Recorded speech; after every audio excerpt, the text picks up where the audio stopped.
ఇప్పుడే ఆయన సకల శాఖల మాజీ మంత్రి ఆయన సెలవు ఇచ్చారు. దమ్ము ధైర్యం ఉంటే ఆయనకి ప్రతిపక్ష హోదా ఇవ్వాలంట. అంటే ప్రజలు ఇవ్వని ప్రతిపక్ష హోదా కోసం అడుక్కు తింటారా? 1 సంవత్సరం 3 నెలల నుంచి అడుక్కోవటమేనా? నాకు అర్థం కాల. ఆయన ఇప్పుడు పులివెందుల్లో జెడ్పీటీసీ గెలవలేని ఆయనకి ఇప్పుడు జగన్మోహన్ రెడ్డికి పాస్ అంట, ఎంట్రీ పాస్. ఆయన కాన్స్టిట్యున్సీలో ఆయన మండలంలో ఎవరైనా కలవాలంటే ఆయన పాసు తీసుకొని లోపలికి పోవాలి. అది నియంత పరిపాలన. 5 సంవత్సరాలు దరిద్రం పట్టించారు, రాష్ట్రాన్ని సర్వనాశనం చేశారు. మేము ఇప్పుడు పోతుంటే ప్రజలు బ్రహ్మరథం పడుతున్నారు. ప్రజలు బ్రహ్మరథం. దేనికి మేము జనాలను ఫేస్ చేయలేకపోతాం? మీరు ఒక బిడ్డకి ఇస్తే మేము 3, 4, 5గురికి ఇస్తున్నాము.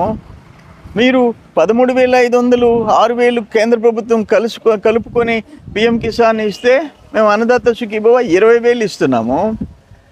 వాళ్ళకి రాష్ట్రమంతా తిరిగేదానికి మహిళలకి ఉచిత బస్సు ఇస్తున్నాము. 3 గ్యాస్ సిలిండర్లు ఇస్తున్నాము. చేనేత కార్మికులు, ఫిషర్మెన్ అందరికీ పెంచి ఇస్తున్నాము.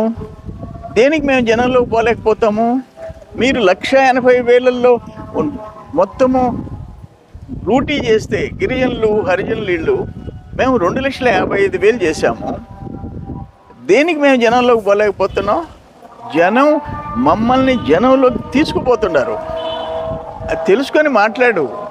చంద్రబాబు నాయుడు ఆయన ఏదో వెన్నుపోటు అంట. అయ్యా మీరు గొడ్డలిపోటు, మీ చిన్న ఆయన్ని. మాది వెన్నుపోటు కాదు. మేమున్నాం అందరం డెమోక్రసీలో.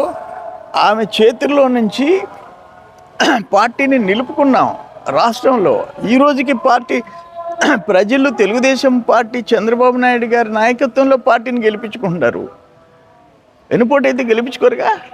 మీ పరిస్థితి అక్కడ గొడ్డలి పోటించి మా మీద పెట్టి గెలిచినారు మీరు. ఇప్పుడు ఏమైంది? 11కి పరిమితమైనారు. కానీ ఏదైనా మాట్లాడేటప్పుడు కొంచెం కాకపోతే కొంచెం బుద్ధి ఉండి మాట్లాడాలా. బుద్ధి లేకుండా మాట్లాడకూడదు.